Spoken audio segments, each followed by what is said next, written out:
Good morning, students. Basic Part 2 Physical Chemistry Practicals. We have already seen Chemical Kinetics number 1. Now let's start with the Chemical Kinetics number 2.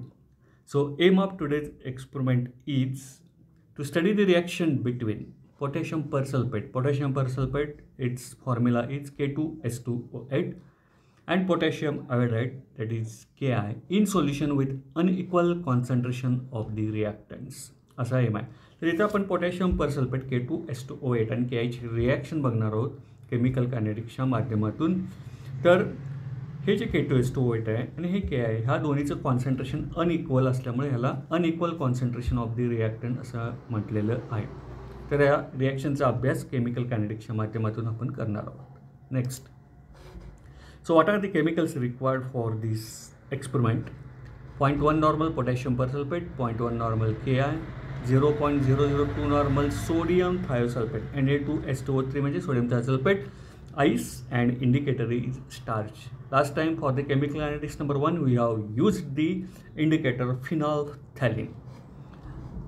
Now procedure as per practical book. इथे जरी म्हटलं असेल तर इथे जी मी काय दिलेलं आहे तसंच तुम्ही लिहायचं आहे. प्रॅक्टिकल बुक कदाचित तुमच्याकडे नसतीलही, त्यामुळे ह्याचा काही फारसा विचार करू नका. So what is the reaction between potassium persulfate and potassium iodide? When they react to with each other it forms twice K2SO4 potassium sulfate and iodine. It indicates iodine which is liberated. म्हणजे mix केल्यानंतर सोल्युशनमध्ये iodine तयार होतं. Mix केल्यानंतर त्या सोल्युशनचा colour येलोविशपणा त्याचा वाढत जातो. याचा अर्थ आयोडीनची क्वांटिटी त्यामध्ये वाढत जाते. हे तुम्हाला मी ज्यावेळी व्हिडिओ दाखवीन तेव्हा हे लक्षात. Now what are the this iodine, liberated iodine, reacted with the sodium thiosulfate solution which is in the burette to form these two Na2S4O6 and twice Na. What are the observations for this experiment? Solution in burette. Burette मध्ये काय भरायचं आहे? 0.002 normal sodium thiosulphate.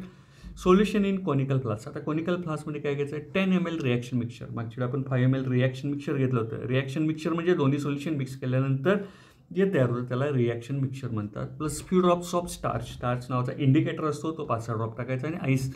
तर ice आपण का टाकतो? प्रत्येक टायमिंगनुसार आपल्याला ही टायट्रेशन्स करायचे असतात. प्रत्येक टायमिंगला ती रिॲक्शन 5 मिनिटाला स्टॉप व्हायला पाहिजे. आईस टाका.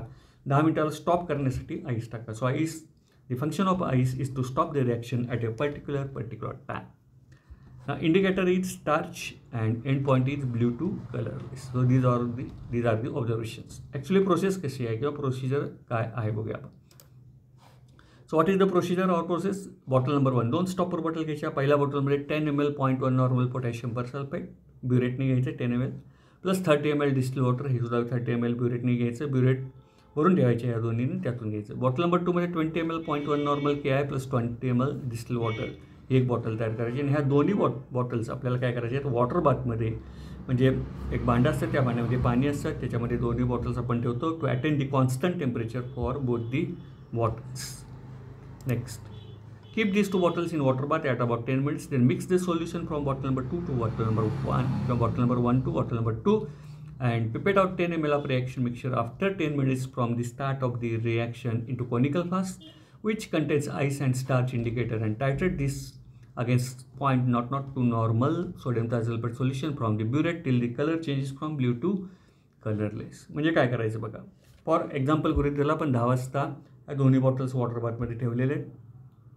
तर 10 वाजून 10 मिनिटांनी आपण त्या मिक्स करायचे आहेत एकमेकातलं सोल्युशन.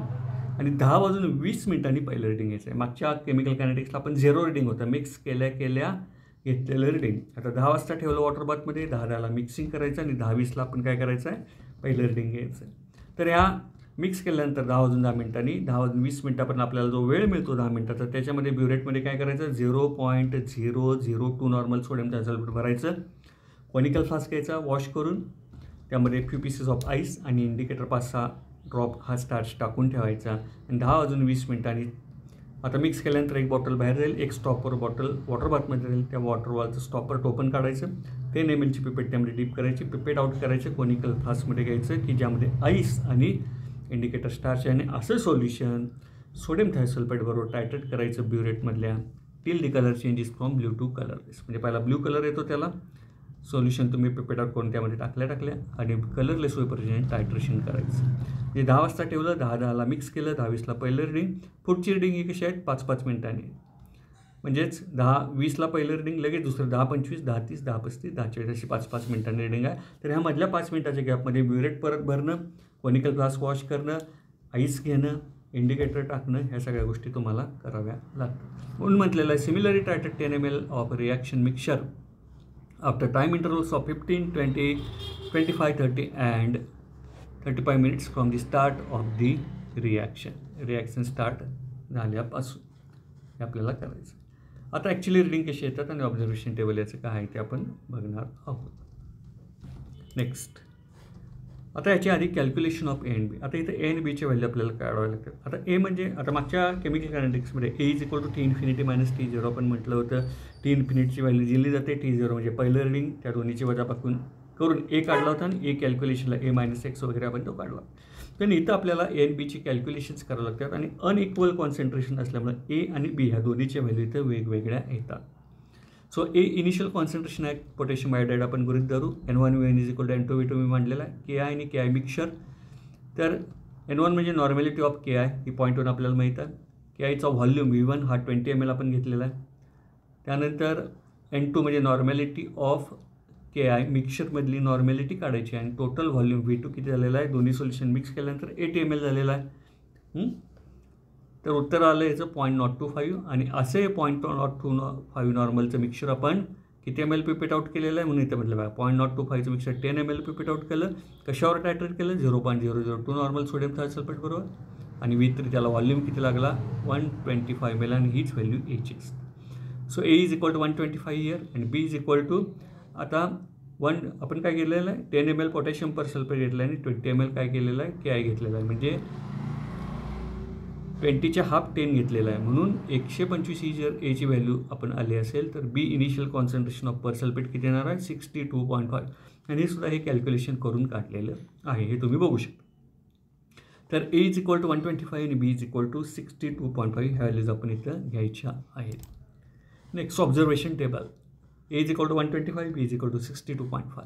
आता बघा पहिलं रिडिंग 10 मिनिटांनी, दुसरं 15, 20, 25, 30, 35 म्हणजे 10 वाजता ठेवलेला आहे. 10-10ला मिक्स केलेला आहे. 10-20ला पहिलं रिडिंग, 10-25, 10-30, 10-35, 10-40 पावणे करा अशा पद्धतीने रिडिंग घेतलेलं आहे. पहिलं रिडिंग आलं 4.5 ब्ल्यू टू कलरलेस.